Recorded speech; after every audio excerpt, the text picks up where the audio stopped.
আপনার বক্তব্যগুলি আওয়ামী লীগের পক্ষে এখন যাচ্ছে, কারণ হচ্ছে যে আপনি আসলে যার প্রতি অন্যায় হচ্ছে তার পক্ষে কথা বলছেন। ব্যাপারটা কি এরকম যে এখন সিম্পল, একদম একদম ভেরি সিম্পল। কিন্তু আওয়ামী লীগ এত বছর ধরে, মানে একটা প্রশ্ন তো আসেই যে আওয়ামী লীগ এত বছর ধরে যদি এত অন্যায় করতে পারলো, তার বিরুদ্ধে আসলে আমরা ন্যায় কেন করব? মানে অনেকে এই প্রশ্ন আমারও করে যে মানে অন্যায়রে তো অন্যায় দিয়ে করবো কেন জানেন? আপনি যে আওয়ামী লীগের চেয়ে বেটার, আপনি আওয়ামী লীগকে সরাইছেন কেন? কারণ আওয়ামী লীগ খারাপ ছিল। তো আপনি যদি সেটাই আবার করেন তাহলে আওয়ামী লীগের দোষ কি ছিল? আপনি যদি সেই মিথ্যা মামলা দেন, আপনি যদি সেই গায়েবী মামলা দেন, আপনি যদি শিরিন শারমিন চৌধুরীকে তার এই বয়সে খুনের মামলা দিয়ে মাটিতে ফেলে দেন, দলের নেত্রীকে এই হেনস্থা করা হয়েছিল, তখন সেটা যদি আমাদের কষ্ট লেগে থাকে, তাহলে আজকে যখন আবার কাউকে না কাউকে পলিটিক্স করার কারণে এভাবে হেনস্থা করছে কেউ না কেউ, তখন তো আমার সেটা প্রতিবাদ করতে হবে। না হলে তো আমার আগে প্রতিবাদটা লেজিটিমেট হয় না। তার মানে কি, যখন আমি ব্যক্তি দেখে প্রতিবাদ বেছে নেই, তার মানে আমি আসলে ন্যায়টাকে সমর্থন করি না, আমি ব্যক্তির চর্চাটা করি। আমি সেটা করতে চাই না খালেদ ভাই। আপনি আওয়ামী লীগকে বাঁচিয়ে রেখেছেন, আওয়ামী লীগের নেগেটিভ ধরে রাখার কাজ করছেন। মানে আপনি আসলে একজন মানে গুপ্ত আওয়ামী লীগার, আপনার মনের মধ্যে আওয়ামী লীগটাই আছে।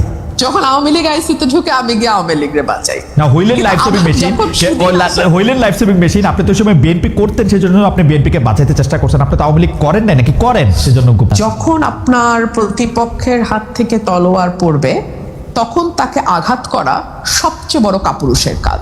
আপনি আপনার প্রতিপক্ষকে আঘাত করবেন, আমি আপনাকে তখনই বীর বলবো যখন সে তার সর্বোচ্চ শক্তির অবস্থাতে থাকে। আওয়ামী লীগ যখন তার সর্বোচ্চ শক্তিশালী অবস্থায় ছিল, তখন আজকে যারা কমেন্ট করছে তাদেরকে নিয়ে কিছু বলা কি ঠিক হবে? প্রথম শপথ অনুযায়ী যে সংবিধান, সেই সংবিধানে আমাকে বলে দিচ্ছে যে কোন কোন, মানে আমি যদি পরিবর্তন আনতে চাই কিভাবে পরিবর্তন আনবো। তারা কেন বিপ্লবী সরকার গঠন করলো না? এখন কি দাঁড়িয়েছে, সংবিধানের কিছু অংশ আপনি সুবিধা মতো মানছেন, কিছু অংশ আপনি সুবিধা মতো মানছেন। রাষ্ট্রপতির কাছে শপথ নিচ্ছেন, কিন্তু আবার বলছেন এই রাষ্ট্রপতি সংসদে এসে দাঁড়ালে আপনি মব করে তাকে সরিয়ে দেওয়ার একটা মানে পায়তারা করছেন। মানে এটা মানে কি একরকম, মানে মনে হচ্ছে একটা বড় কেক পাওয়া গেল, আপনি একবার এদিকে খাচ্ছেন আবার বন্ধুকে ডেকে ওইদিকে দিচ্ছেন। সেইটা তো মোটামুটি ভাবে আমরা সবাই করতেছি। মানে আমরা সংবিধান করতেছি, সংবিধানে যা কিছু আছে সেগুলির অর্ধেকটা মানতেছি, অর্ধেকটা মানতেছি না। কিছুটা ভালো লাগলে মানতেছি, কিছুটা ভালো লাগলে মানতেছি না। এটা ভালোই, এটা খারাপ না। কারণ মনে হয় যে সংবিধানের জন্য তো মানে আমরা পরবর্তীকালে আমরা যাই করব সেটাই সংবিধান, এটা তো আমরা আগেও দেখে আসছি। পরে এগুলি সবগুলি ঠিক হয়ে যাবে, এতে অসুবিধা নাই। কারণ আমার মনে হয়েছে যে যদি তারা করারই হতো দলগতভাবে, তাদের এটা আর বহু আগেই করার কথা। আমি কোনো উপায় অন্ত না দেখি এককভাবে এটা তুলতে বাধ্য হয়েছে, এবং যেহেতু আমাদের হাতেও সময় নাই, আর একদিন মাত্র, সো আমি পয়েন্ট অফ অর্ডার ছাড়া আমার আসলে আর কোনো উপায় ছিল না। ওকে আরেকটা মন্তব্য আপনি নেন প্লিজ। উনি সংসদের স্বরাষ্ট্রমন্ত্রীর প্রশংসা করেন, কিন্তু এখানে সমালোচনা করছেন, এটা কি ঠিক? বিরোধিতা করলে সংসদে করতেন, এটা নিয়ে কি বলতে? আপনি স্বরাষ্ট্রমন্ত্রী প্রশংসা করেছেন, এখানে আপনি নিন্দা করছেন, সংসদে আপনি কেন তার? কিছু কথা আমরা সার্কাস্টিক্যালি বলি, সার্কাসম যদি না বোঝে তাহলে আসলে কিভাবে বুঝায় বলবো যে ওটা আসলে সার্কাসম ছিল, এটা কিন্তু একটা জোক ছিল। মানে দ্যাটস টু মাচ। জোক বলে দিয়ে আসলে একটু বলতে হবে যে আপনি একটু আমাদের দর্শকদের উদ্দেশ্যে একটু বলতে পারেন যে সংসদে আপনি আসলে স্বরাষ্ট্রমন্ত্রীকে নিয়ে কি বলেছেন, মানে জোকটাও যদি একটু বলতেন আর কি। তাহলে আমি কিন্তু আজকেও বলছি উনি সংবিধানে অসাধারণ। আচ্ছা, ওনার অসাধারণ অন্য জায়গায় হলে ভালো হতো। হ্যাঁ, অ্যাবসলিউটলি। ভারত যেন ডক্টর ইউনূস সরকারের বিদায় আর বিএনপিকে ক্ষমতায় আনার জন্য মুখিয়েছিল, এটা অনেকে বলে থাকেন। কিন্তু মে মাসের প্রথম সপ্তাহ থেকেই ভারতের পর্যটন ভিসা স্বাভাবিক করা হবে, সেইটাও একটা একরকম কথা আমরা শুনতেও পেয়েছিলাম। কিন্তু আমার কাছে ডক্টর ইউনূস সরকারের সাথে বিএনপি সরকারের ভারত বিষয়ে অবস্থান খুব বেশি বদল মনে হয় না। শুধুমাত্র জনাব খলিলুর রহমানের ভারত সফর করে শেখ হাসিনাকে প্রত্যর্পণ, মানে শেখ হাসিনাকে বাংলাদেশে ফেরত দেওয়ার ব্যাপারে একটা কথা আদায় করা ছাড়া আপনি এটাকে কিভাবে দেখেন? আসলে কি ভারত শেখ হাসিনাকে ফেরত দেওয়ার ব্যাপারে সিরিয়াস? মানে আপনি আপনার টেকটা কি, আপনি যদি একটু বলতেন। আমি একজন পলিটিক্যাল পার্সন হিসেবে আমার কাছে মনে হয় যে এটা ভারত কখনো করবে না। করবে না, because Sheikh Hasina was the tested and trusted friend of India. এখন যদি তারা শেখ হাসিনাকে ফেরত দেয়, এটা কিন্তু তাদের অন্য বন্ধু যারা আছে বিভিন্ন দেশে তাদের কাছে একটা খারাপ বার্তা যাবে, এক। দুই হচ্ছে, ভারত কিন্তু একটা বিষয় পরিষ্কার করেছে যে কেউ যদি তাদের দেশে আশ্রয় নেয় তাহলে তারা তাকে কখনো তার দেশে পুশ করে না। দালাই লামার কথা তারা কিন্তু খুব বলে। সো এখন আমি এই সকল কিছু দেখে আমার কাছে মনে হয়েছে যে আমার মনে হয় না শেখ হাসিনাকে তারা ব্যাক করবে। আর তাছাড়া আমাদের বন্দি মানে যে বিনিময় চুক্তিটা আছে, হ্যাঁ, মানে ফেরত পাঠানোর যে চুক্তিটা, সেটা কিন্তু অনেকগুলো ইফস অ্যান্ড বাটস আছে। আমি মানে গত 24 সালে পড়েছিলাম এটা, এখন আর অত একদম এক্স্যাক্টলি বলতে পারবো না আপনাকে, মুখস্থ নাই। কিন্তু যদি পলিটিক্যাল মোটিভেটেড কেস যদি তারা মনে করে, হ্যাঁ, তখন কিন্তু তারা কিছুতেই আর বন্দিকে ফেরত পাঠায় না। এবং ডেফিনেটলি শেখ হাসিনা যেহেতু পলিটিশিয়ান, ওনার কেস তো পলিটিক্যালি মোটিভেটেড, তো তারা বলবেই। তো মানে এইসব নানান দিক দেখে আমার কাছে মনে হয়েছে যে না, একটা তাদের ফেরত পাঠানোর কথা। আপনি এনসিপিতে যোগ দিতে পারেন সোশ্যাল মিডিয়াতে এমন আলোচনার প্রেক্ষিতে। আপনি নিজেই ফেসবুকে জবাব দিয়ে যা বলেছেন সেটি আমরা দেখেছি যে সরাসরি হা না বললেও পরে এক সাক্ষাৎকারে সেটিকে গুজব গুঞ্জন বলেছেন।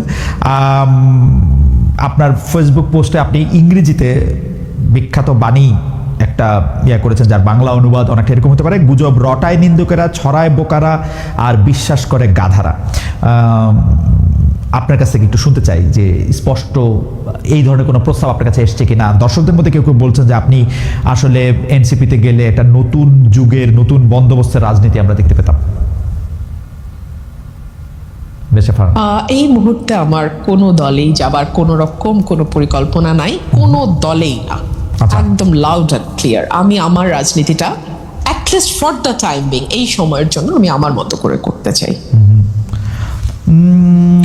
আপনি আপনার মতো করে করাটার ক্ষেত্রে এইটা কি আপনার কখনো মনে হয় কিনা, এই প্রশ্নটা আমার, যে আপনি আসলে সারা বাংলাদেশের সব বিষয়ে আপনি কথা বলার থেকে এখন কিছুটা আপনি কি এইটা প্রেফার করতেছেন যে আপনার সংসদীয় এলাকা নিয়ে কথা বলার কারণে? এর আগে আপনি ছিলেন মনোনীত সংসদ সদস্য, এবার যেহেতু আপনি সরাসরি ভোটে নির্বাচিত সংসদ সদস্য, আপনি আসলে আপনার সেই ব্রাহ্মণবাড়িয়ার আসনটা নিয়ে ভাবছেন, বাংলাদেশের পলিসি নিয়ে আপনাকে আসলে খুব বেশি মানে আপনার বলারও সুযোগ, দেখারও সুযোগ? আমি সেভাবে বলবো না, না আমি সেভাবে বলবো না। দেখুন, আমি যে কয়টা বিষয় সংসদে আমাকে খুব কম সুযোগ দেওয়া হচ্ছে, ভীষণ কম, কিন্তু সেটার বেস্ট ইউটিলাইজ আমি করার চেষ্টা করেছি। এর মধ্যে আমি 50-50 হিসেবে ভাগ করেছি। ধরেন, হ্যাঁ, আমি মবের বিরুদ্ধে যেমন বলেছি, আমেরিকা বাংলাদেশ চুক্তির ব্যাপারে যেমন বলেছি, হামের টিকা নিয়েও বলেছি, আমি একই সাথে আবার আমার এলাকার যেই সমস্যাগুলো সেগুলো নিয়েও আমি কিন্তু কথা বলেছি। সো আমি মনে হয় যে আমি আমার খুবই সীমিত সুযোগকে 50-50 করে ভাগ করার চেষ্টা করেছি।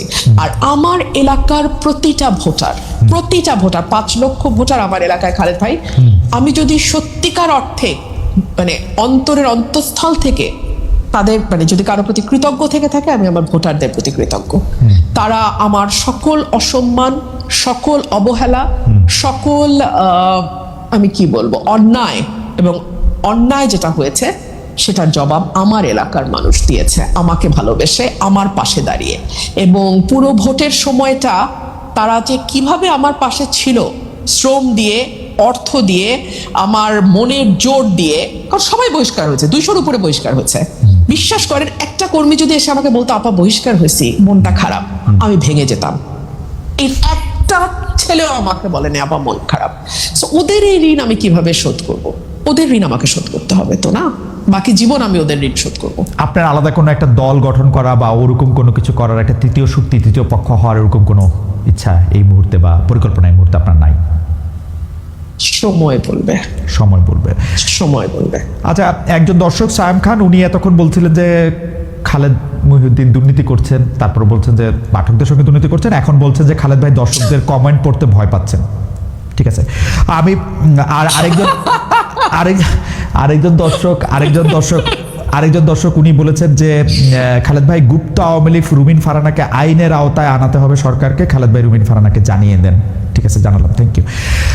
আমরা যে প্রশ্নটি করবো সেটাও একটু আইনের সাথে সম্পর্কিত। নারী এমপিদের নিয়ে জামায়াতের একজন সংসদ সদস্য মানে কদর্য মন্তব্য করেছিলেন, আমি যদি এভাবে বলি, মানে একটু, যে তার এলাকার অনুষ্ঠানে আপনি সংসদে এই নিয়ে কথা বলেছেন, বিচার চেয়েছিলেন, কিন্তু স্পিকার তখন জানিয়ে দিলেন বিষয়টি আসলে সংসদের এখতিয়ারের বাইরে, যেহেতু এটা সংসদের মধ্যে ঘটে নাই। এই নিয়ে আপনি আইনি পদক্ষেপ নিয়েছেন কিনা, নেয়ার পরিকল্পনা আছে কিনা, ফর্মালি বা ইনফর্মালি জামাতের কেন্দ্রীয় স্তরে কোনো প্রতিকার চেয়েছেন কিনা? আমরা কিন্তু দেখেছি কাছাকাছি ঘটনা, বিদ্যুৎ জ্বালানি খনি সম্পদ মন্ত্রী ইকবাল হাসান মাহমুদ টুকুকে নিয়ে মানহানি করা মন্তব্য করার অভিযোগে জামায়াতের সেই এমপির বিরুদ্ধে মামলা করা হয়েছে। আমি একটু আগেই তো এটার উত্তর দিলাম খালেদ ভাই, যে যতক্ষণ পর্যন্ত এটা কারো জান মাল এবং জীবনের উপর হুমকি তৈরি না করছে ততক্ষণ পর্যন্ত এগুলোকে খুব বেশি না, কিন্তু আপনি সংসদে যেহেতু কথাটা তুলেছিলেন, সংসদে যেহেতু কথাটা তুলেছিলেন, সেই জন্য বলছি আর কি। আমাকে যেটা হয়েছে, জামাতের আমির নিজে ফোন করেছেন 2 বার, অ্যান্ড দলগতভাবে ওরা দুঃখিত হয়েছে এবং আমার কাছে দুঃখ প্রকাশ করেছে, সরি বলেছে। তো আমার মনে হচ্ছে ঠিক আছে, এটা নিয়ে আর ফার্দার যাওয়ার দরকার নেই। আচ্ছা, জামাতের আমির নিজেই আপনাকে ফোন করেছেন এবং দলগতভাবে এই ব্যাপারটা নিয়ে মানে দুঃখ প্রকাশ হ্যাঁ, করেছে। এই ব্যাপারটাই আসলে মানে একটা ইনফরমেশন আমাদের জন্য। যাই হোক, এবারের মনোনয়ন, এটা আমাদের মানে মানে শেষ প্রশ্নের আগের প্রশ্ন, এবারের মনোনয়ন, নির্বাচনের মনোনয়ন প্লাস সংরক্ষিত আসনে মনোনয়ন নিয়ে আপনার পর্যবেক্ষণ কি? আপনি একটু যদি পুরোটার ব্যাপারটা বলেন, কারণ জামাতে ইসলামী নারীদের আসলে মনোনয়ন দেয় নাই, তাদের যে এলআই এনসিপি মনোনয়ন দিলেও তাদের বেশ কিছু নারী সদস্য এবং গুরুত্বপূর্ণ নারী সদস্য আসলে ওই ইলেকশনে এক হওয়ার জন্য সেটা আলাদা হয়েছে, কিন্তু তারা মানে ইলেকশনে জামাতের সাথে জোট করার জন্য তারা আলাদা হয়ে গিয়েছে, কিন্তু তারপরও তারা এটা বজায় রেখেছে ওই জোটটা। আবার বিএনপি মুখ চেনা কিছু লোককে নমিনেশন দিল, সেটা সংখ্যা খুব কম মূল ইলেকশনে। সংরক্ষিত আসনে যাদের দিয়েছে তাদের মধ্যে সংস্কৃতি কর্মী এবং অনেকেই আসলে কিনেছিলেন, কিন্তু মূলত রাজনীতিবিদদের রাখা হয়েছে সেখানে। জামাতে ইসলামী থেকে এবং এনসিপি থেকে যাদের মনোনয়ন দিয়েছে তাদেরকেও আপনি মোটামুটি চেনেন। এই সংরক্ষিত আসনে মনোনয়ন এবং মূল মনোনয়ন নিয়ে যদি আপনি একটু বলতেন, এবং নারীর অবস্থান, নেতৃত্ব। আমাকে যখন প্রশ্ন করা হয় যে দুটো দল কতটুকু নারী বান্ধব, আমি বলি একটি দল 0% আর অন্যটি 3% নারী বান্ধব। যদিও দেখুন, এই যে এত বলা হচ্ছে সংস্কার, জুলাই সনদ, একেবারে মানে পাগল হয়ে যাচ্ছে পুরো সংসদ। এই জুলাই সনদের আগে যে কমিশনগুলো হয়েছিল, সেখানে নারী কমিশন বলে একটা কমিশন হয়েছিল, এবং সেই কমিশনের রিপোর্টকে আমলে নেওয়া তো পরের কথা। সেই কমিশনে যারা সদস্য ছিলেন তাদেরকে যে ভাষায় পাবলিকলি অ্যাড্রেস করা হয়েছে, গালাগালি করা হয়েছে, very unfortunate, very very unfortunate. এক দলের সবশীল বলছে নিজেকে, মুক্তিযুদ্ধের চেতনা লালন করছে প্রতি মুহূর্তে মুহূর্তে, কিন্তু নমিনেশন দেওয়ার সময় 3 পয়েন্ট সামথিং, এবং প্রত্যেকেই আবার পিতা বা স্বামীর কোটায় মনোনয়ন। তো মানে আসলে হচ্ছে না, হলোটা কি, তাই না? এই বিচারটা দর্শকই করুক। আপনি বলছেন যে আরেকজনের পরিচয়। যাই হোক, আওয়ামী লীগ নিয়ে আসলে আমাদের দর্শকদের প্রশ্নের শেষ নাই। একটা প্রশ্ন কমন, সেটা হচ্ছে যে আপনি আওয়ামী লীগের পক্ষে কথা বলছেন কারণ তারা মজলুম, সেই জন্য, কিন্তু আপনি এটা নিয়ে মন্তব্য করবেন কিনা যে আওয়ামী লীগ তো ক্ষমা চায় নাই, এত বড় অপরাধ করার পর আওয়ামী লীগ যখন ক্ষমা চায় নাই, বা আওয়ামী লীগ কি তার কৃতকর্মের জন্য ক্ষমা চাইছে কিনা, আপনি কেন তার পক্ষে দাঁড়াচ্ছেন? এইটা ভবিষ্যতের ফেসিস্ট যদি কেউ হয়ে উঠতে চায়, সেইটার পথ উন্মুক্ত করবে কিনা? খুবই দ্রুত আমি ফিরে আসবো। আল্লাহ যখন বাঁচিয়ে রেখেছেন, নিশ্চয়ই এই সমস্ত ময়লা আবর্জনা সাফ করার জন্য আমাকে বাঁচিয়ে রেখেছেন। কিভাবে আন্দোলন করতে হয় আর কিভাবে দাবি আদায় করতে হয় সেটা আমরা জানি। আওয়ামী লীগকে নিষিদ্ধ করবার তাদের কোনো রাইট নাই, কোনো অধিকার নাই। সমস্ত বন্দীদের মুক্তি দিতে হবে, প্রত্যেকটা বন্দীকে মুক্তি দিতে হবে। আওয়ামী লীগের নিষেধাজ্ঞা প্রত্যাহার করতে হবে। বিদ্যুৎ নাই, খাবার নাই, পানি নাই, গ্যাস নাই, কৃষকের সার নাই, শ্রমিকের কাজ নাই, প্রত্যেকের কাজের ব্যবস্থা করে দিতে হবে। এবং দেশের উন্নয়নের গতি স্থবির হয়ে গেছে, সেই গতিটা ফিরিয়ে আনতে হবে। এবং আমাদের স্পষ্ট কথা, অনতি বিলম্বে আমাদের প্রত্যেকটা বন্দী নেতাকর্মীকে মুক্তি দিতে হবে। মিথ্যা মামলা প্রত্যাহার করতে হবে, আওয়ামী লীগের উপর দিয়ে নিষেধাজ্ঞা প্রত্যাহার করতে হবে, এবং এই হয়রানি, এখনও যে গ্রেপ্তার আর হয়রানি, এগুলি বন্ধ করতে হবে। আর এটা যদি না করে আমরা বাধ্য হব যে আন্দোলন কর্মসূচি দিয়ে কিভাবে আন্দোলন করতে হয় আর কিভাবে দাবি আদায় করতে হয় সেটা আমরা জানি। আমরা এও জানি সোজা আঙ্গুলে ঘি ওঠে না।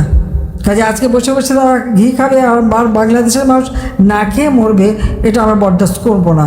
কাজে খুব দ্রুত আমাদের সকল নেতাকর্মীকে মুক্তি দিতে হবে এবং নতুন করে যাদের গ্রেপ্তার করছে সেই গ্রেপ্তার বন্ধ করতে হবে। নারী ধর্ষণ, শিশু ধর্ষণ এগুলি বন্ধ করতে হবে। লেখাপড়ার ক্ষেত্রে আওয়ামী লীগ করলে লেখাপড়া করতে পারবে না কেন? সব স্কুল কলেজ আমার হাতে করা, ডেভেলপমেন্ট আমার হাতে করা, আর আমাদের ছেলেমেয়েরা পড়তে পারবে না, তাদের অপরাধটা কী? কাজে প্রত্যেকটা শিক্ষা প্রতিষ্ঠানে যাদের সার্টিফিকেট কেড়ে নেওয়া হয়েছে সার্টিফিকেট ফেরত দিতে হবে, তাদের পড়াশোনার ব্যবস্থা করে দিতে হবে। আজকে আওয়ামী লীগের নেতা কর্মীদের উপরে পরিকল্পিতভাবে তাদের উপর হামলা চলছে, মামলা চলছে। মামলা তো সীমা নেই, বাড়ি ঘর লুটপাট সব কিছু ধ্বংস, অর্থনৈতিকভাবে পঙ্গু। তারা ভেবেছে যে এইভাবে আওয়ামী লীগকে শেষ করে দিতে হবে। আওয়ামী লীগকে শেষ করতে পারে না। আওয়ামী লীগ এদেশের স্বাধীনতা এনে দিয়েছে, আওয়ামী লীগ অর্থনৈতিক মুক্তি এনে দিয়েছিল, আওয়ামী লীগ এদেশের মানুষের পেটে ভাত, তাদের শিক্ষার ব্যবস্থা, স্বাস্থ্যের ব্যবস্থা, কর্মসংস্থান ব্যবস্থা করেছে। আওয়ামী লীগ দেশের মানুষের জন্য কাজ করে। আওয়ামী লীগ যখনই ক্ষমতা এসেছে সাধারণ মানুষ, সব শুধু সাধারণ কেন, সর্বশ্রেণীর মানুষই এর সুফল ভোগ করেছে। কিন্তু আজ দুঃখ হয় শত শত শিশু মারা যায়। আওয়ামী লীগ ক্ষমতা থাকলে যারা একেবারে বড় গলা করে বড় বড় কথা বলতো, কই তারা চুপ কেন? চুপ আমার কাছে অবাক লাগে এটা ভাবতে। ঠিক আছে, তারা চুপ থাকুক, কিন্তু আওয়ামী লীগের নেতা কর্মীরা বা জাতির পিতার আদর্শে বিশ্বাসী যারা, আমাদের তরুণ সমাজ, ছাত্র সমাজ, যুব সমাজ আজকে সবাই জেগেছে। সারা কৃষক, শ্রমিক, মেহনতি মানুষ জেগেছে। তাদের সবাইকে নিয়েই আমাদের আবার সেই গৌরব ফিরিয়ে আনতে হবে। বাটপাড়ি রুসের ক্ষমতা দখল এবং এই 21 আগস্ট গ্রেনেড হামলাকারী ক্ষমতায় এসে যাদেরকে নির্মমভাবে হত্যা করে যাচ্ছে, যারা শাহাদাত বরণ করেছে, তাদের আত্মার মাগফিরাত